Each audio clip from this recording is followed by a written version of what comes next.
que tu vas apprendre à faire des jeux. Oui, ce sont des écoles privées très chères. C'est des écoles privées assez chères et pour moi, quand quand ils ont tout un marketing et que par exemple la première année ça va être super et ça va être assez dynamique, au bout de la deuxième, troisième année ils te laissent un peu tomber au niveau de la formation. Enfin moi j'ai vraiment eu des retours d'expérience. On peut en attester parce qu'on avait c'est exactement ça en fait. Alors c'était pas 15 000 mais... Ils proposent des stages quand même à leurs étudiants là. Pas En fait, forcément. c'est les étudiants qui vont devoir se débrouiller pour faire des stages. Oui, c'est ça. Et qui vont devoir se débrouiller. Mais en fait, il y a tellement d'écoles de jeux vidéo maintenant en France, tellement peu de studios, que tu te demandes comment. Je sais qu'il y a plein de gens qui galèrent à trouver des stages, au bout d'un moment ils abandonnent et ils se reconvertissent. Enfin, c'est plus simple en fait. C'est beaucoup plus simple que trouver un emploi dans le jeu vidéo. Parce qu'il n'y a pas assez d'entreprises, il n'y a pas assez de studios qui se créent, donc il n'y a pas assez de création d'emplois. Mais à côté, il y a beaucoup trop d'écoles qui se disent on va surfer un peu sur la passion des jeunes pour faire du jeu vidéo, pour vendre une formation. Qui en plus n'est pas de top qualité, qui est chère et qui n'est pas de top qualité. Après, il y a une école comme qui est publique en France. Oui. On peut avoir une bourse justement pour l'intégrer. Après, c'est l'Engmin. Donc qui est Engmin, donc c'est alors je sais plus ce que ça veut dire exactement. Qui est très sélect. Oui, par contre c'est sur dossier. C'est des promotions d'une trentaine, quarantaine de personnes. Ouais. Donc c'est sur dossier, il y a un concours. Donc par contre quand on rentre dedans, on a une formation qui est vraiment adaptée au milieu du jeu vidéo.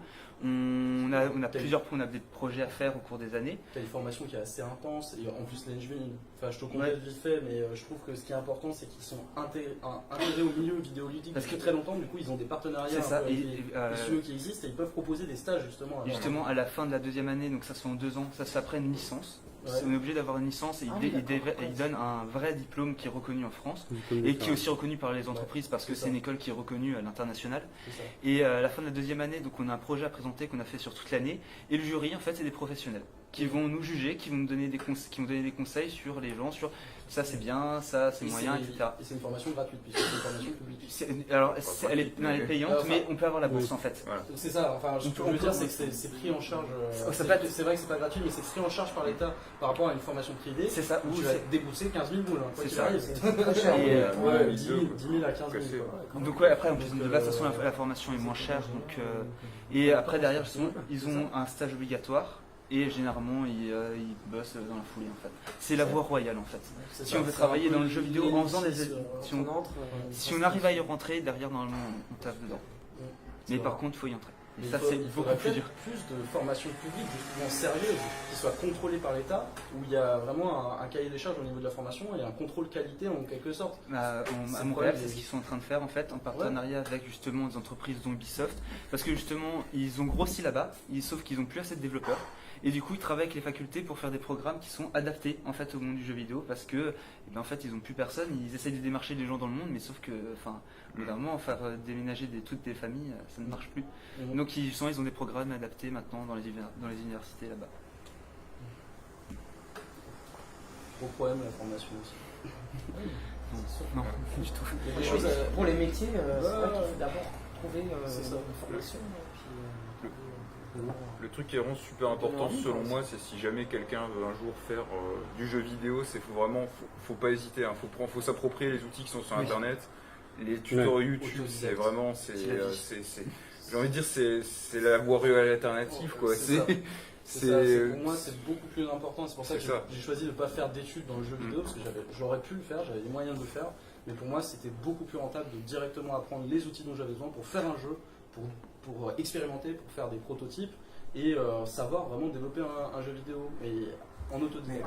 En vrai, on ne cesse jamais d'apprendre, c'est-à-dire que même moi, aujourd'hui encore, je regarde des tutos, j'apprends constamment. Ça n'arrêtera jamais. Parce que la technologie évolue aussi. Comment tu peux faire des formations fixes, avec des programmes fixes, sur des outils qui évoluent perpétuellement. La plupart des formations proposent des études, d'apprendre à utiliser 3ds Max par exemple pour la 3D, qui est un logiciel archaïque. Il y a plein de fonctionnalités, mais franchement, ça n'arrête pas de bugger ce truc. C'est utilisé par tout le monde professionnel du jeu vidéo, mais en attendant, il y a des technologies qui sont beaucoup plus performantes, qui sont sorties, tout ça. Mais c'est parce que la sphère, on va dire, de formation, se concentre sur un truc fixe et va pas être sur la mise à jour, quoi. ils vont pas étudier les outils, ils vont pas se mettre à jour sur leur technique de Ça, formation. c'est compliqué parce que ça dépend en fait des boîtes qui sont déjà spécialisées avec 3ds Max, bossent avec 3ds Max. Mais Du coup, ça fait des un cercle formations vicieux. C'est un ça, cercle ouais. vicieux. quoi. Alors qu'il y a C'est des nouvelles que- technologies qui sont plus intéressantes, qui vicieux, permettraient de mettre de la nouveauté en fait dans la 3D pour le coup. Et là, il y a le cercle vicieux qui bloque tout, quoi. Ouais, c'est ça. C'est-à-dire que vu qu'il y a de la formation qui apprend 3ds Max, les entreprises ont. Et c'est grâce à l'indé que certaines technologies arrivent comme Ouais. Blender par exemple. Ouais, Blender, Je pense que commence à c'est arriver. vraiment la sphère indé qui a fait que ça monte. Ouais, c'est ça. Et la sphère indé a pu justement se lancer grâce aux moteurs de jeu qui devenaient C'est accessibles, ça. des choses comme ça. Parce que C'est ça qui est marrant, c'est que c'est Ouais. vraiment une relation de. moi justement, quand j'avais encore appris, quand j'avais fait ma formation justement au milieu des années 2000 du coup, j'avais encore appris à faire des jeux sur PlayStation 2 quoi.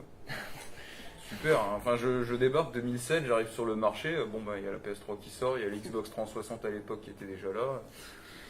C'était les générations de consoles suivantes justement à la PlayStation 2 et bon ça servait plus à grand chose quoi, enfin d'apprendre ça quoi. Aujourd'hui, il faut peut-être justement profiter du fait qu'il y a des nouvelles technologies qui sont accessibles pour se les approprier à côté, parce que c'est vrai qu'avant, tu pouvais pas trop, parce que si t'étais pas étudiant dans un truc, tu pouvais pas trop toucher au moteur de jeu, quoi. C'est ça. Tu pouvais que 100 faire 000 une technologie maison, Mm. donc là faut de la motivation, hein, Florent pourra en témoigner, ou alors fallait craquer le logiciel ou des trucs comme ça, mais enfin Mm. c'était pas aussi simple que maintenant. Maintenant il faut en profiter, vous avez la possibilité d'aller télécharger des moteurs de jeu, de voir comment c'est fait, de pouvoir créer directement juste un tout petit jeu quoi. Bah, faites-le, parce que c'est amélioré quoi. Pour moi, hein. Avant, il y avait Ouais. beaucoup les modes qui permettaient C'est vrai. d'apprendre. Du coup, là, on a directement le moteur, donc pourquoi pas se lancer direct. Quoi. Et puis après, il y a les modes sur les moteurs actuels qui sont accessibles, donc c'est encore plus facile de faire des modes. Moi, l'idée c'est de commencer toujours simple, hein, toujours. Ce qu'on avait dit avant, c'est et un éditeur de jeu, c'est super. Hein. Moi, je sais que j'ai commencé par faire des maps sur Doom 2, donc Ouais, c'est ça. le truc, voilà, on commence comme ça. C'est pas Au hésiter début, à créer commencer des ça. maps, trucs comme ça. Expérimenter. Mm. C'est vraiment parce qu'on a dit la même chose. C'est exactement ça. Idée fixe. Ok. Une question, Il y en a eu des choses. Ouais, là, on a beaucoup parlé. Je Ouais, comprends que désolé, on a pendant peut-être- 2 heures, on peut discuter leur Ah ouais, Ah c'est bah, ça. C'est toute la nuit. Mais oui. Et encore, hein. Là c'était sans débat clash. Hein. n'est pas préparé. C'était pas préparé, Pour exactement. éviter les écueils. Ouais. Non, mais je pense que vraiment on a appris beaucoup de choses. Bah, tant Moi, mieux, premier, c'est le parce but. que je suis pas dans le milieu du tout. Mm, mais ça m'intéresse parce que aussi par rapport à mes élèves et tout. Donc, c'est comme ça qu'on Je voit. sais qu'ils jouent. C'est l'échange qui fait qu'aujourd'hui on apprend pas mal de Et choses. vraiment, enfin, déjà de mon côté, j'ai appris beaucoup de T'as choses appris ce beaucoup de soir. choses, Voilà. Et puis vous aussi. Oui, une petite question. Moi, j'aurais une question, alors, je ne sais pas si ça a été posé, hein, mais est-ce que vous conseilleriez à quelqu'un de se lancer dans le domaine ou pas? Alors, Pas forcément dans le vide oui, tout de oui, suite, c'est ça. Non, ouais, c'est ça. mais Ouais, par ça passion en fait. Essayez et on verra de toute façon. Là, c'est exactement Et, ça. et surtout, enfin, il y a quelque chose qui est très important. J'entends souvent ce discours-là. C'est pas parce que on est passionné de jeux vidéo, voilà, qu'on est forcément fait pour être créateur de jeux vidéo, Ouais. bosser dans la Ouais. création. Clairement. C'est un autre domaine. Hein. C'est vraiment, il y a beaucoup plus une couche technique, une volonté de vouloir s'intéresser, passer du temps sur le développement. La passion, c'est une chose, mais elle a aussi ses limites. Franchement, si Après, vous êtes passionné de jouer aux jeux vidéo, Bah, restez. voilà. C'est ça. C'est limite d'être créateur de jeux vidéo, ça diminuera votre temps de jouer aux jeux vidéo. C'est clair. Oui, c'est ça, c'est la passion de la création finalement, et après il y a C'est la ça. passion du jeu, Ouais. c'est autre chose quoi. Mm.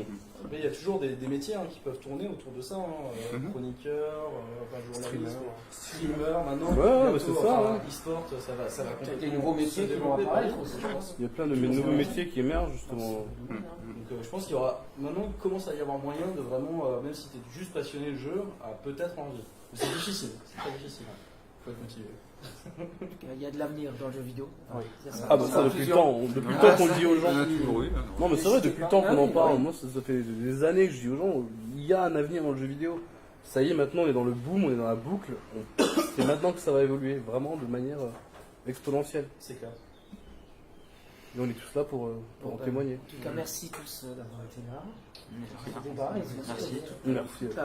d'avoir été à la RES aussi aujourd'hui, d'être présent. Et puis, on vous dit à la prochaine, parce que je pense qu'on va va certainement continuer au niveau de la race.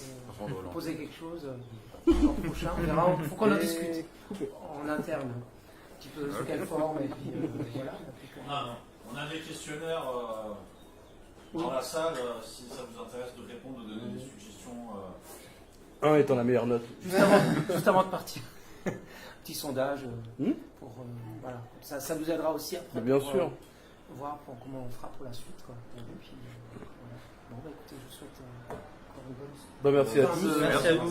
Fin de journée, bonne soirée. Merci. Bonne fin de journée, merci. On se retrouve la semaine prochaine. Sur 80. Putain de